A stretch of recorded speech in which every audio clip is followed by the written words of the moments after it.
Bahwa pada suatu waktu, menurut Uga Wangsit Siliwangi, bahwa negara Indonesia akan makmur kalau nanti orang Sunda yang memimpin. Kita ini Jawa Barat ini pusat energi. Listrik KB diurang. Menang orang punya listrik. Sabaraha orang menang listrik. Lalu industri. Semua di kita.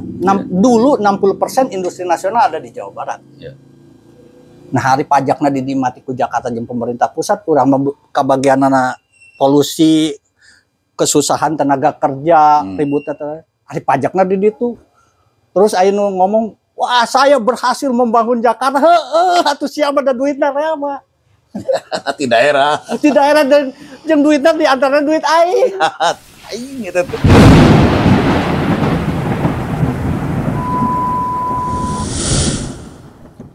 Assalamualaikum warahmatullahi wabarakatuh. Alhamdulillah sahabat, kembali Beni Sahabat Stories kembali kedatangan tamu istimewa, dan kali ini adalah seorang pejuang Sunda dengan gerpisnya Gerakan Pilih Sunda.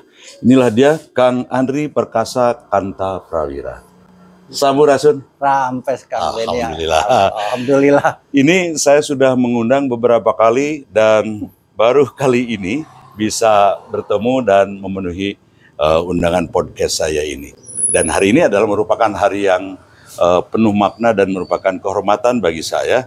Karena hari ini tanggal 28 November adalah merupakan hari pertama KPU memperbolehkan semua caleg dan semua para kontestan di pemilu 2024 ini untuk melakukan kampanye terbuka. Loh, kenapa menjadi cerita tentang kampanye? Nanti kita akan bahas dan siapa gerangan Kang Andri Perkasa Kanta Prawira ini. Baik, tentang gerpis ini Kang Andri. Gerakan Pilih Sunda. Gerakan Pilihan Sunda. Oh, Gerakan Pilihan Sunda. Iya. Mungkin ini adalah pilihan Ki Sunda ya. Gerakan Pilihan Sunda. Kemarin ada narasumber kami dengan Gerakan Pilih Guru. Sekarang Gerakan Pilihan Sunda. Ini apa ini sebetulnya Gerakan Pilihan Sunda ya? Jadi pada tahun 1954 ada tokoh Sunda namanya Raden Ema Bratakusuma yang mendirikan Darenten atau kebun binatang. Kebun binatang. Disebut Bapak Penca. Itu adalah seorang tokoh pergerakan nasional yang karena keahlian dia main penca, dia banyak membentuk pasukan gerilya. Nah, tahun 55 itu adalah pemilu paling demokratis pertama. Tahun 1955 yang diikuti oleh 100 partai politik dan perseorangan pun boleh. Tidak ada caci maki, tidak ada pecah belah, tidak ada hoax, tidak ada buzzer. Jadi waktu itu penyelenggaranya benar-benar dan orang ingin membentuk sebuah pemerintahan yang demokratis pasca proklamasi. Jadi benar-benar KPU-nya diisi oleh orang yang berkompeten, berintegritas. Padahal rumit itu. Belum ada IT, tapi semua orang mengakui hasil pemilu itu. Nah, pada sebelum pemilu itu, Raden Ema diajak oleh partai-partai besar untuk ikut membesarkan partai politik itu. Oleh Mas Sumi diajak. Dan Ema katanya, masuklah Mas Sumi. Dengan Mas Sumi Anda bisa mensuarakan kepentingan orang Sunda. PMI demikian, PKI PKI tidak. Nah, tapi Raden Ema dan Sutisna Senjaya lebih baik mendirikan namanya peserta pemilu namanya Gerakan Pilihan Sunda. Lebih baik menjadi kepala daripada menjadi ekor. Gitu. Mending menjadi hulu. Menjadi hulu daripada jadi buntut. Nutur. Kurang sudah tiba heula gitu. No way. Nah, gitu akhirnya Pak Ema mendirikan dalam persiapan 4 bulan. Akhirnya berhasil menjadikan 1 orang masuki konstituante, tokoh NU, guru agama namanya Sutisna Senjaya. Itu orang paling bikin rame MPR konstituante waktu itu, karena sendiri itu ngomong terus. Ngomongnya adalah tentang aspirasi Jawa Barat dan ingin bentuk negaranya federasi. Itu. Ya, gak apa-apa ngomong terus karena kan di parlemen, parle itu bicara kan. Iya itu. Dan Sutisna Senjaya itu, dan saya berpikir saya itu Kang Ben, saya itu bukan aktivis Sunda. Bukan ya? Bukan aktivis Sunda. Saya adalah aktivis pro demokrasi seangkatan dengan Desmond J. Mahesa, Pius J. Rusilanang dari Unpar kan. Pius J. Rusilanang adalah Amarsa yang dari ITB dan lain-lain. Jadi saya itu kejadian masuk ke gerakan Sunda itu karena setelah saya jadi dari KPU, saya diajak, ditetapkan oleh Aum Otong Wiranakusuma dan Kang Jaja Subagja Hussein untuk mendampingi tokoh senior kita, Mehmet Hamdan, yang bekas Kadis Parbud ya. Nah, disitulah saya diminta untuk menjadi sekretaris sekjen daripada Badan Musyawarah Masyarakat Sunda Jawa Barat. Nah, disitulah saya jadi tukang nganter-nganter, Kang.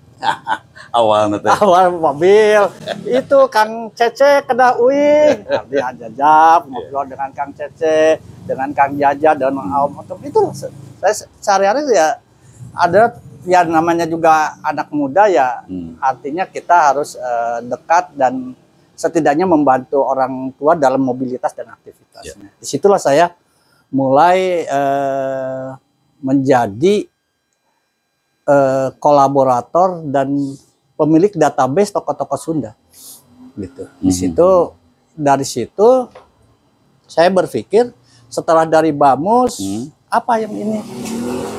Apakah Sunda ini karena banyak ketidakadilan yang menimpa the second majority ini, suku mayoritas minoritas? Kang Burhanuddin itu menyebutnya sebagai the second largest minority, minoritas terbesar.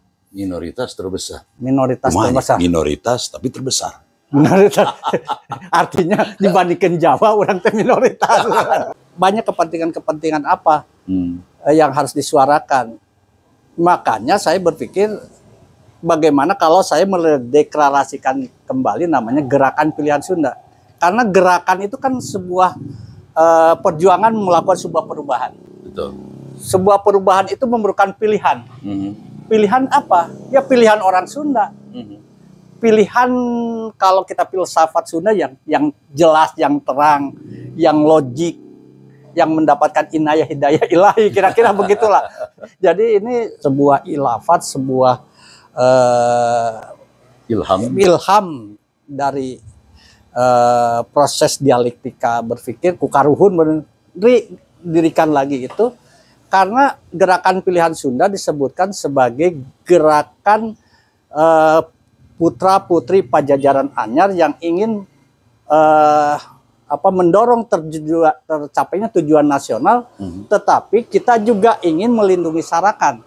Sehingga tagline-nya adalah membela Indonesia, melindungi Pasundan. Membela Indonesia, melindungi Pasundan. Luar biasa. Ini kapan dan di mana deklarasi GRPC? Tanggal 27 Desember 2017 di Monumen Perjuangan Rakyat Jawa Barat. 27 Desember itu kita cunuk waktu, mendapatkan tidak ada halangan harungan. Itu bersamaan dengan ulang tahun KMB, Konferensi Meja Bundar ke-68. Kenapa terjadi pada waktu itu dan GRPC dilahirkan pada waktu itu? Ingat bahwa Indonesia proklamasi itu adalah declare. Tapi pengakuan de jure-nya adalah 27 Desember. Makanya kadang-kadang disebutkan 27 Desember ini sebagai kemerdekaan kedua dan kemerdekaan Indonesia sesungguhnya. Karena kan negara itu diakui kalau ada pengakuan daripada internasional. Amun itu masih gak Palestina ayeuna ya. Walaupun sudah menyatakan merdeka, ya tidak diakui sebagai state. Karena syarat untuk menjadi state diakui oleh negara lain, akhirnya dicatatkan di PBB sebagai sebuah negara. Kang Andri masih ingat isi deklarasi waktu Gerpis dideklarasikan? Ya, kira-kira begini ya. Kami putra-putri Pajajaran Anyar. Dengan ini mendeklarasikan organisasi perjuangan gerakan pilihan Sunda yang bermaksud melindungi segenap bangsa dan tanah air Indonesia, memajukan kesejahteraan umum, mencerdaskan kehidupan bangsa, dan ikut turut serta dalam perdamaian dunia. Tetapi kita menyatakan itu di bawah lambang Garuda Pancasila, karena itu kan di Monumen Perjuangan Indonesia ada Garuda yang besar. Artinya kita ini mengakui sebuah kebinekaan. Lalu di situ juga ada sebuah pernyataan bahwa kita ingin mendorong putra-putri terbaik Pajajaran Anyar untuk menjadi pemimpin di Indonesia ini. Gitu. Bahwa pada suatu waktu menurut Uga Wangsit Siliwangi, bahwa negara Indonesia akan makmur kalau nanti orang Sunda yang memimpin. Indonesia akan makmur kalau orang Sunda yang memimpin. Dan itu akan terjadi menurut Uga Wangsit Siliwangi pada presiden ke-10. Presiden ke-10 sekarang? Mau ke-8. Ke-8? 8. Belum berarti? Belum.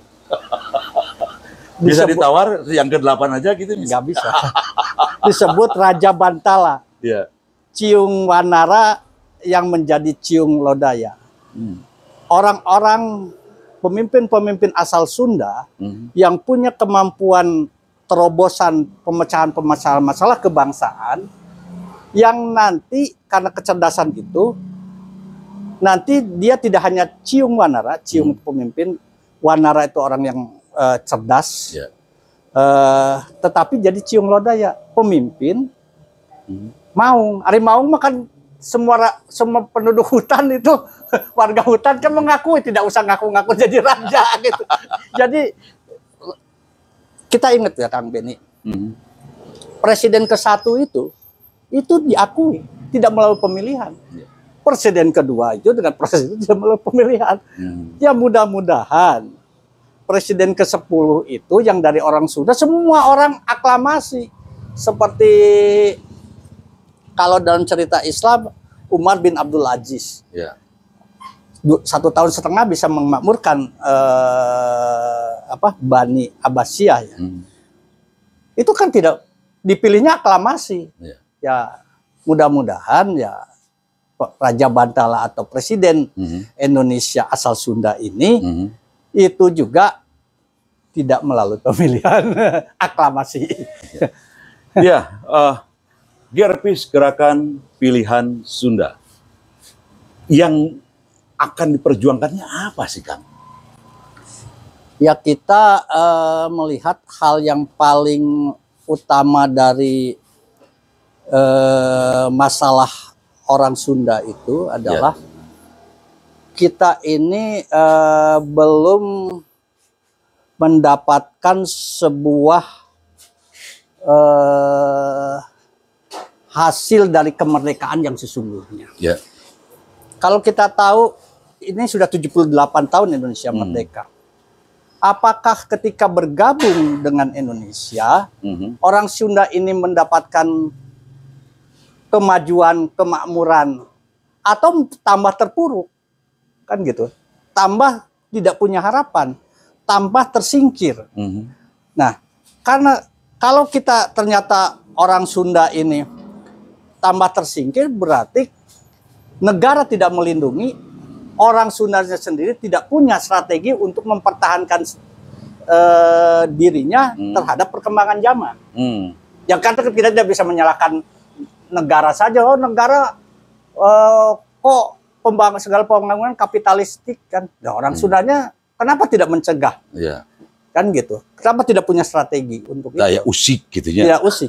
Karena kan bernegara itu kan proses dua arah kan gitu. Antara pemerintahan dan rakyatnya dan warganya. Nah, ini ya kalau kemarin dalam deklarasi Pajajaran Pak Supardiono Sobirin, Prof Sobirin, provokator Sobirin gitu saya mengatakan bahwa di utara saja sekarang ada perkembangan 400.000 hektar lahan. Orang Sundanya di mana? Milik siapa 400.000 hektar? 400.000 hektar di utara yang sekarang ini. Apakah orang Sunda pemiliknya? Apakah orang Sunda tahu atau orang-orang pribumi di situ akan dikemanakan desain? Boro-boro bisa menikmati sebuah keuntungan dari lahan itu ya. Ini mau kemana? Mau kemana saja kita bingung. Ya orang kan Kang RK mengatakan ini rebana akan jadi pusat pertumbuhan baru misalnya kan. Dia tidak jelaskan orang Sunda namun pusat pertumbuhan baru yang di mana, kamana jadi naon. Ya, pertanyaannya simpel. Apakah itu untuk orang Sunda yang menghuni bagian besar Jawa Barat? Iya. Dan apakah yang seperti tadi dikatakan oleh Kang Andri, si minoritas terbesar ini mau diapain? Mau diapain? Rek dikumakeun Kang RKS. Kang RK. Kang RK. Artinya dan Kang RK juga tidak pernah menjelaskan. Ya. Bappenas juga tidak pernah menjelaskan sugan aya ada rebana kieu. Jangan-jangan kita di rebana itu lebih akan mengerikan dan lebih mengerikan daripada Rempang. Ya, betul. Nah, kan ini yang mengerikan Kang Andri 400.000 hektar di situ mengatakan 17.000. Ketika ada satu suku bangsa kemudian terusir dari tanahnya sendiri. Nah, kan sudah mulai di beberapa daerah di Jakarta misalnya kan sudah tidak mulai lagi punya lahan di mana mereka kan dia ketimpangan kepemilikan tanah terutama di kota-kota strategis itu adalah bahwa 1% orang kaya menguasai 72% tanah strategis. Jadi iya masalah ada kemerdekaan itu membela naon, ngarebut naon, itu kan masalah tanah dan air. Ya. Sekarang orang jelas. Saya kebetulan waktu mahasiswa adalah aktivis agraria karena saya adalah termasuk orang yang ikut dalam advokasi tanah Badega, kan gitu. Kan Sancang, Garut, Sagara, di Bogor itu dan lain-lain lah kan gitu. Nah itu komitmen itu tetap saya pegang gitu, kaca piring. Dan alhamdulillah sih kalau Badega akibat Ferry Musidal Badlan dia Menteri Agraria dan dia adalah aktivis. Sekarang sudah memiliki tanahnya. Itu kan perjuangan lama, hampir 40 tahun. 40 tahun baru orang Badega punya sertifikat tanah. Ya. Kan gitu. Ya mudah-mudahan menjadi amal soleh untuk almarhum Kang Ferry. Karena beliau juga adalah sahabat saya dulu waktu Kang Ferry ya. Di Car Free Day sering saya undang untuk hadir. Nah, sekarang Kang Andri sudah tidak menutup mata karena tadi saya sudah mengatakan di awal bahwa hari ini 28 November adalah hari pertama para caleg, para kontestan, para termasuk beliau. Beliau adalah, saya jelaskan saja, adalah seorang calon dewan anggota Dewan Perwakilan Daerah. Ya, kalau dulu utusan daerah ya. Utusan daerah. Sekarang DPD begitu. Nah, beliau ini adalah calon anggota DPD. Nah, untuk dapilnya se-Jawa Barat. Se-Jawa Barat. Jadi Anda orang Jawa Barat, inilah sosok pejuang untuk orang Jawa Barat yang mayoritas orang Sunda yang tadi disebut si minoritas terbesar teh. Apakah harus terusir? Apakah harus menjadi kelas 2 di negeri ini? Nih Kang Andri dan kawan-kawan di Gerpis di Gerakan Pilihan Sunda terus memperjuangkan bagaimana caranya orang Sunda malah mah kahoyong mah menjadi orang nomor 1 di negeri. Begitu ya. Tapi toh kayak nuka 10, nuka 8 mata acan. Tapi mudah-mudahan lah da kerencangan tiasa ditawis ka 8 we atuh. Dan ya mudah-mudahan ka 8 ka 8-na enggal. Enggal. Biasa wae kan ka 8 jeung ka 8-na enggal. Nah, sahabat, tentu kita ingin tahu ketika Kang Andri Perkasa Kanta Prawira yang warawiri terus, saya menyebutnya warawiri, berjuang terus untuk orang Sunda, dan ternyata memang tidak pernah lelah, tidak pernah berhenti untuk melakukan sebuah perjuangan, untuk melakukan sebuah gerakan. Terbukti sudah berapa kali? Gerakan maksudnya ngiringan DPD.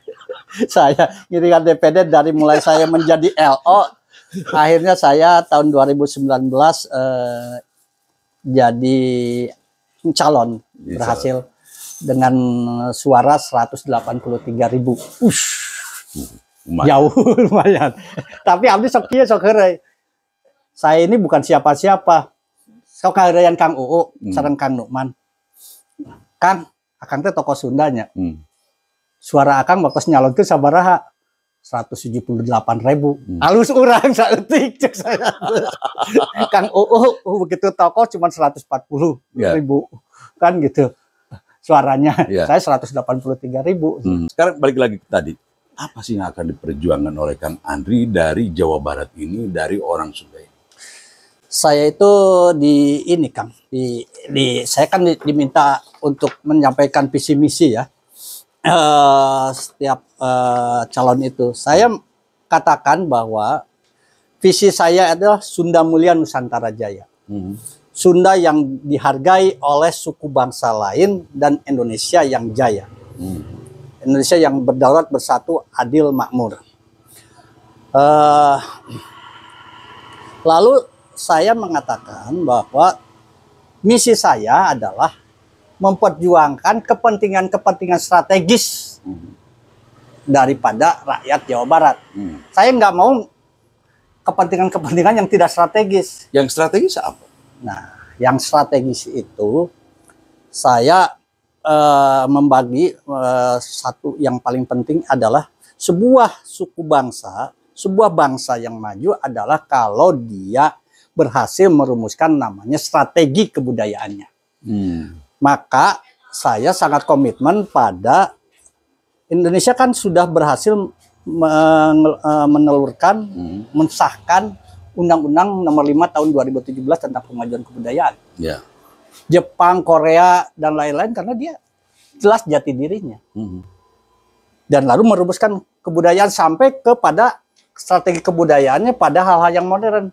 Drama Korea, drakor, drama Cina, sekarang drama Turki. Itu mereka memasukkan itu dalam konteks pemajuan kebudayaannya. Tempat-tempat yang indah, produksi mobilnya, macam-macam. Passionnya masuk-masuk di dalam drama Korea, drama Jepang, drama Turki, drama Cina sekarang. Istri saya nonton wae drama Cina. Nah, nama ibu-ibu mah salingkuhna jeung si ieu saha ngaranna pokona kasep. Hafsa Cina cekola tetep we da Cina.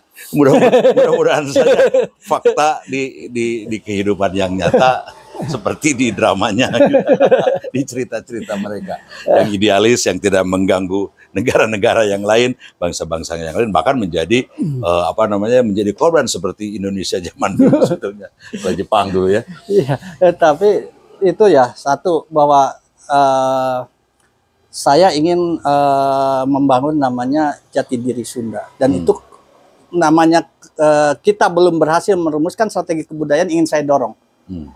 Lalu dalam soal strategi kebudayaan juga kita ingin mendorong namanya undang-undang tentang masyarakat adat, undang-undang tentang hukum adat. Ini masih ngabagol di DPR karena kan DPD sudah mengajukan. Kalau DPR nggak mau menjadikan proses legislasinya berlanjut, ya ngabagol. Karena kan DPD tidak punya kewenangan, hanya mengajukan undang-undang yang berkaitan dengan otonomi daerah atau berkaitan dengan masyarakat, berkaitan adat dan lain-lain. Nah itu pertama, karena itu merupakan fondasi yang utama. Yang kedua, saya ingin tadi GERPIS itu kan melindungi Indonesia, membela Indonesia melindungi Pasundan. Saya ingin melakukan, kan dari DPD mah ada modalnya kan kawani yang sungut. Sah pa keras-keras, pa diplomatis. Kebetulan saya ini kan lulusan hubungan internasional Universitas Parahyangan. Ya. Jadi saya terbiasa untuk berbicara dengan diksi yang keras, diksi yang sedang, diksi yang lemah lembut gitu ya, tergantung kepentingan saja. Ya. Nah, saya ingin apa yang harus dibela itu adalah masalah tata ruang. Jabar Utara, Jabar Tengah, Jabar Selatan. Ini harus jelas. Karena kalau tata ruang nggak jelas, ya kata Mang Ihin itu, amun gunung narusak, cai beak, jelemana sangsara kan gitu. Nah, ini yang kejelasan tentang tata ruang, lingkungan hidup dan agraria. Ini yang pertama yang tadi saya mah arek Sunda teh kayak aya kene boga tanah kene teh kan gitu. Jangan-jangan sudah mulai terusir. Lalu saya mengatakan bahwa pemerintah pusat, Bappedas atau lain-lain itu jangan main gambar sangeunahna. Ketiga adalah soal perimbangan keuangan pusat daerah dan keadilan fiskal moneter. Jadi saya itu ingin memperjuangkan sesuatu yang real, yaitu apa? Piduiteun. Ya. Da eta. Nah, piduiteun itu kan gini ya. Saya Kang Ben, semua capres-capres yang ngomong naon. Bisa gitu, bisa kieu. Aya nu capres nu ngomong, saya akan mendirikan lapangan sepak bola Mato Angin yang lebih hebat dengan sama hebatnya dengan JIS. No. Waduh, cek urang teh saya di Wag aing mah ari nyieun ku pemerintah pusat mah mending duitna we ka dieu. Artinya gini Kang Ben. Kita ini Jawa Barat ini pusat energi. Listrik kabeh di urang. Menang naon urang tinu listrik. Sabaraha urang menang ti listrik. Lalu industri semua di kita. Dulu 60% industri nasional ada di Jawa Barat. Nah, hari pajakna dinikmati ku Jakarta jeung pemerintah pusat, urang kabagianana polusi, kesusahan tenaga kerja, ributnya hari pajakna di ditu. Terus aya nu ngomong, "Wah, saya berhasil membangun Jakarta." Heueuh, atuh siapa ada duitna rea mah. Di daerah. Di daerah dan jeung duitna di antara duit aing. Dan memang kalau kita lihat di media sosial ini, warga Jawa Barat ini, Jawa Barat jangan kemudian melihat hanya Bandung juga hanya kota yang Kang Emil buat sebegitu megah, tapi ada beberapa daerah di apa namanya di pedalaman, di pesisir gitu, yang kemudian kehidupannya masih jauh dibilang apa namanya sejahtera. Ya, makanya Kang, kalau kita mendapatkan capres-capres ini mau merubah undang-undang tata kelola keuangan negara kembali menjadi undang-undang perimbangan keuangan pusat dan daerah, maka kalau kita menghitung dari energi, dari industri, dari air bersih, dari fiskal dan moneter, kan perputaran uang di Tatar Sunda ya, Tatar Sunda itu Jakarta, Banten, Jabar itu 16.000 triliun per tahun. 16.000 triliun per tahun. Aduh, itu harusnya makmur orangnya. Iya, kalau kita mendapatkan tambahan 30 sampai 50 triliun per tahun dari sebuah hitung-hitungan yang lebih adil bagi kita, nya orang mamenta dipangmunyeunkeun Mato Angin silawat dari duit aing ka dieu. Nah, di antaranya yang tidak terjadi adalah masalah pemekaran kan. Jadi undang-undang pemerintahan daerah itu bahwa organis yang mendapatkan DAK dan DAU adalah bila jumlah kabupaten kotanya, kan gitu. Jumlah kita ini telat melakukan desain penataan daerah. Sehingga Jawa Timur 37, Jawa Tengah 35, duitnya beda puluhan triliun. Di situ saja, itu dari situ. bedanya kita dengan Jawa Tengah, Jawa Timur. Ya, mereka lebih punya duit, ya lebih bisa menangani masalah kemiskinan dong. Masalah pendidikan dan lain. Yang kecil saja. Karena kita telat melakukan desain penataan desa, jumlah desa dan kelurahan di Jawa Timur itu 8.000 lebih. Diurang masih kan 5.000. Kali 1 miliar jeung 1,5 miliar sabaraha. Berarti kita kan kekurangan uang 2-3 triliun per tahun dari keterlambatan kita tentang desain penataan desa. Jadi saya bilang, naon sih, saya mau neangan ribut jeung kabeh tilu-tilu capres. Amun tilu capres ini tidak membicarakan soal piduiten yang Jawa Barat. Hak-hak Jawa Barat kembalikan. Amun rek kampanye di Jawa Barat ngomong, aing arek ngabalikeun hak-hak Jawa Barat yang selama zaman reformasi tidak diberikan. Yaitu naon? Sabar happy duiteun. Wargi sadayana Kang Andri ternyata mangprang. Ada sugan teh nu kasep moal mangprang. Kasep kieu mah biasana masuk andel ternyata keluar Sundana. Nah, Kang Andri, memang kalau bicara tentang visi misi dari Gervis dan juga Kang Andri sendiri nanti ketika akan ketika insya Allah amin menjadi anggota DPD begitu, banyak hal-hal yang akan diperjuangkan. Ini luar biasa. Dan ini tidak akan selesai 1 atau 2 jam ini ngobrol dengan Kang Andri. Asik memang ya. Dan ini penting untuk dibicarakan supaya kita orang Sunda, orang Indonesia menjadi maklum adanya. Ternyata kita ini kaya. Ternyata kita ini harus berjuang tanpa henti. Seperti Kang Andri terus bergerak, terus berjuang. Dan hari ini masih punya semangat untuk melakukan perubahan. Jadi perubahan. Ya memang gerakan itu kan perubahan. Nah, gerakan itu perubahan. Memang Indonesia sekarang sudah waktunya harus berubah. Memang. Dan kehidupan zaman itu pasti berubah. Harus berubah. Itu sudah menjadi hukum alam. Ya? Bukan hukum alam, ulah jadi apa? Memajukan dan naon. Perubahan, memang itu perubahan. Ya. Ilmu sosiologis, antropologis itu perubahan. Bahwa dalam perubahan itu ada koreksi, ada yang dipertahankan itu mah. Tapi prinsipnya adalah perubahan. Tapi jadi ada 2, ada evolusi, ada revolusi. Nupau revolusi. Ya kita sedang tidak baik-baik saja. Tapi karena posisi global dan nasional, ini kan pemilu sekarang ini akan pemilu yang sudah terancang untuk saya lah ngomong nanya.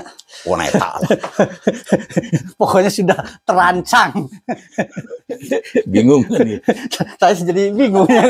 Sudah terancang. Sudah terancang. Nah, itu kisi-kisi nama terancang. Sudah terancang. Nah, tetapi saya tetap, karena ini sebuah proses demokrasi, maka kita harus lalui. Karena kan proses bernegara ini kan memerlukan waktu untuk negara ini makin mapan, makin dewasa dan lain-lain. Yeah. Dan saya hanya ingin mengatakan bahwa saya mah insya Allah kalau banyak yang mendukung ke saya dan mempercayakan kepada saya mah karena DPD mah mau anu mencatnya. Oh, mau anu PAW. Mau anu PAW. Urang mah kudu arek nyarekan presiden tiap poe oge. Asal untuk kepentingan Jawa Barat teu naon. Cik Cipopong mah diedankeun. Nah, kan itu nomor berapa di DPD? Saya itu karena seueur ieu nya nu gentos nami terang bubur berdasar di mana jadi seueur. Karena ini kan penomoran itu alfabetis. Ya, A gitu ya. Saya nu gantos ngaran jadi A, jadi abdi teh kabagian nomor sial 13. Tapi nomor tidak ada yang sial. Oh, dayanya. Saya malah menganggapnya nomor 13 itu adalah nomor yang luar biasa istimewa dan menjadi pemenang. Ya wios dah. Tambah garis tanganna, artosna saya tetap teguh pada nama yang diberikan oleh orang tua. Yeah. Andri Perkasa Kanta Prawira. laki-laki yang penuh prakarsa, penuh keberanian dari keluarga Kanta Prawira. Jadi kalau Kanta itu ada cermin, Prawira itu berani. Uas saya almarhum Rusadi Kanta Prawira, Prof. Rusadi selalu mengatakan, Dri, Ua matara jadi followers. Selama hidup saya tidak bersiapa. Cadu sedang memakai nama Kanta Prawira, siunan. Yang kedua Pak. Mau jadi follower tapi trendsetter. Ya, kita nuhun lah Kang ini. Ya, baik. Kemudian di kesempatan yang cukup baik ini barangkali Kang Andri ingin mengajak ke calon pemilih Kang Andri di Jawa Barat. Silakan ke kamera. Iya, wargi-wargi sadayana hatur nuhun. Simkuring Andri Perkasa Kanta Prawira, calon DPD RI nomor 13. Alhamdulillah dina denget ieu simkuring atos ngempel sareng calon-calon anggota DPD nu sanesna tos aya 24 jalmi kanggo berjuang, berkolaborasi, memperjuangkan hal-hal yang penting bagi warga Jawa Barat. Jadi abdi mah bahwa ada kompetisi di antara calon anggota DPD, tetapi ada kolaborasi. Jadi abdi terus berkomitmen sama calon-calon anggota DPD Nusanes. Mari kita berkolaborasi sekaligus berkompetisi. Soal saha anu nanti bade terpilih percantenkeun. Ngan amun wargi-wargi percanten bahwa dalam track record saya Andri Perkasa Kanta Prawira mangprang dan eueuh kasieun, pilih abdi. Amun aya nu hoyong provinsina jadi provinsi Sunda, pilih abdi. Karena abdi akan memperjuangkan Jawa Barat gentos jadi provinsi Sunda, margi sawar cepopong Jawa sabalah barat mah adalah Banten, pilih abdi. Kitu kinten-kinten. Atur nuhun. Nah itu sahabat Kang Andri Perkasa Kanta Prawira yang luar biasa, mangprang. Pokoknya upami insya Allah amin duduk sebagai anggota DPD RI, badai diedankeun dalam perjuangannya. Moal diuk, deket, kemudian sare, nunutan, moal Kang Andri macana. Bakal berjuang yang orang Sunda, si minoritas terbesar ya. Dan mudah-mudahan di pemilu 2024 ini sahabat, kita benar-benar seperti Kang Andri tadi katakan bahwa di tahun 50 berapa? 55 adalah demokrasi paling terbaik, paling damai. Paling damai. Tidak ada hoax, tidak ada pecah belah, tidak adu domba, dan seperti yang terjadi sekarang ini. Padahal aya PKI. Padahal waktu itu aya PKI bugel kan, saudara-saudara. Jadi baheula teh sakedik Kang Benz. Jadi ketika Mas Sumi pawai di suatu tempat digentos ku PKI, ya biasa we. Biasa we. Gentos ada Mas Sumi, wow, aduh Mas Sumi kegentos ku PKI, PKI segelut di lapangan. Biasa we gentosan. Aya bungkeuleun kan. Jadwal sejak aya PKI bungkeuleun kan. Ari ayeuna teu aya, tapi pahamna masih aya. Ya. Sekali lagi kita berdoa semoga di pemilu 2024 ini kita akan mendapatkan perubahan, berubah Indonesia menjadi jauh lebih baik, lebih benar, lebih tentram, lebih sejahtera. Dan seperti yang disampaikan tadi oleh Gerpis bahwa Sunda membela Indonesia melindungi Pasundan. Siapa? Anda orang Jawa Barat yang berpenghuninya sebagian besar orang Sunda. Itu saja obrolan ringan kami, santai kami dengan Kang Andri Perkasa Kanta Prawira. Pesannya silakan dicatat, anggota DPD nomor 13 untuk Jawa Barat. Demikian, mudah-mudahan bermanfaat. Wabillahi taufiq wal hidayah. Wassalamualaikum warahmatullahi wabarakatuh. Waalaikumsalam warahmatullahi wabarakatuh.